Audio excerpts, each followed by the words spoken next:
Modi cabinet ने 18 सितंबर 2024 को one nation one election के प्रपोजल को अप्रूवल दे दिया। वन नेशन वन इलेक्शन सिर्फ एक चर्चा का विषय नहीं, बल्कि ये भारत की जरूरत है। वैसे तो 2014 से मोदी सरकार इस पर काम कर रही थी, लेकिन इसे मंजूरी 10 साल बाद यानी साल 2024 में मिली। वन नेशन वन इलेक्शन के लिए देश को आगे आना होगा कि भारत की प्रगति के लिए वन नेशन वन इलेक्शन के सपने को साकार करने के लिए हमें आगे आना चाहिए। 17 सितंबर को गृह मंत्री अमित शाह ने कहा था कि सरकार इसी कार्यकाल में वन नेशन वन इलेक्शन लागू करेगी। 15 अगस्त को प्रधानमंत्री ने भी कहा था कि बार बार चुनाव होने से देश की प्रगति में बाधा पैदा होती है और अब 57 साल बाद एक बार फिर से मोदी गवर्नमेंट इसे लागू करने जा रही है। हालांकि मोदी गवर्नमेंट के इस फैसले का विपक्षी पार्टियां विरोध भी कर रही हैं। मल्लिकार्जुन खड़गे ने कहा कि ये प्रैक्टिकल ही नहीं है, ये सिर्फ असल मुद्दों से भटकाने की राजनीति है।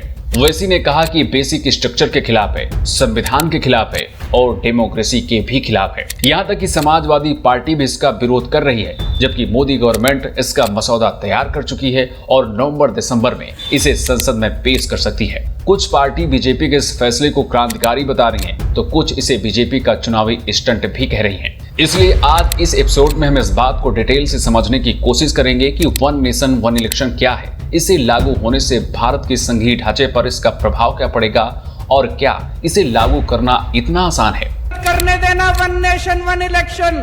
मैं तो कहता हूँ हर महीने इलेक्शन होना चाहिए, नेता काबू में तो रहेंगे। वन नेशन वन इलेक्शन के AIMIM पार्टीज के खिलाफ थी, है और रहेगी। ये प्रैक्टिकल नहीं है और ये चलने वाला नहीं है। ये सिर्फ चुनाव जब आते कोई ना कोई कुछ मुद्दा नहीं मिल रहा उनको।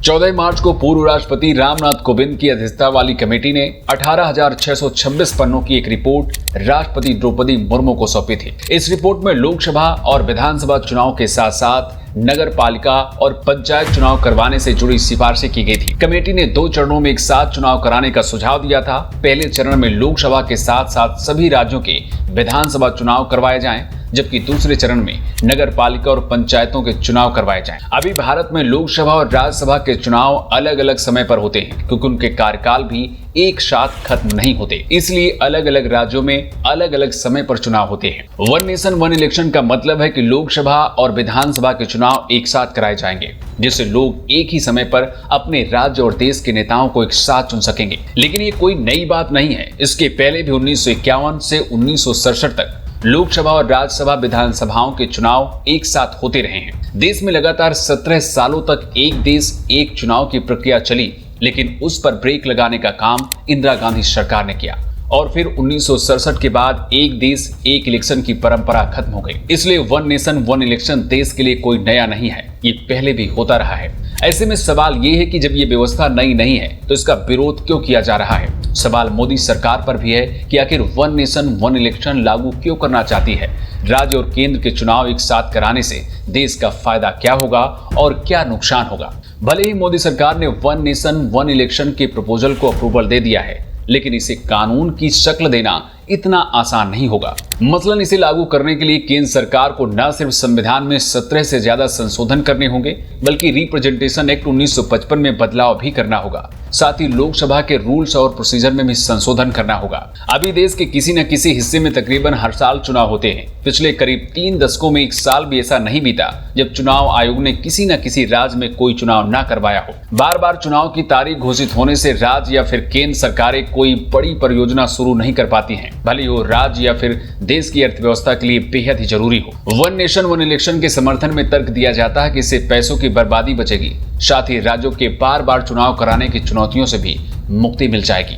सेंटर फॉर मीडिया स्टडीज की एक रिपोर्ट के मुताबिक वर्ष 2014 में हुए लोकसभा चुनाव में लगभग 3,870 करोड़ रुपए खर्च हुए, जो कि पहले चुनाव की तुलना में 370 गुना अधिक था। इससे स्पष्ट होता है कि चुनावी प्रक्रिया में न सिर्फ बार बार भारी मात्रा में संसाधनों की जरूरत पड़ती है, बल्कि भारी भरकम पैसे भी खर्च होते हैं।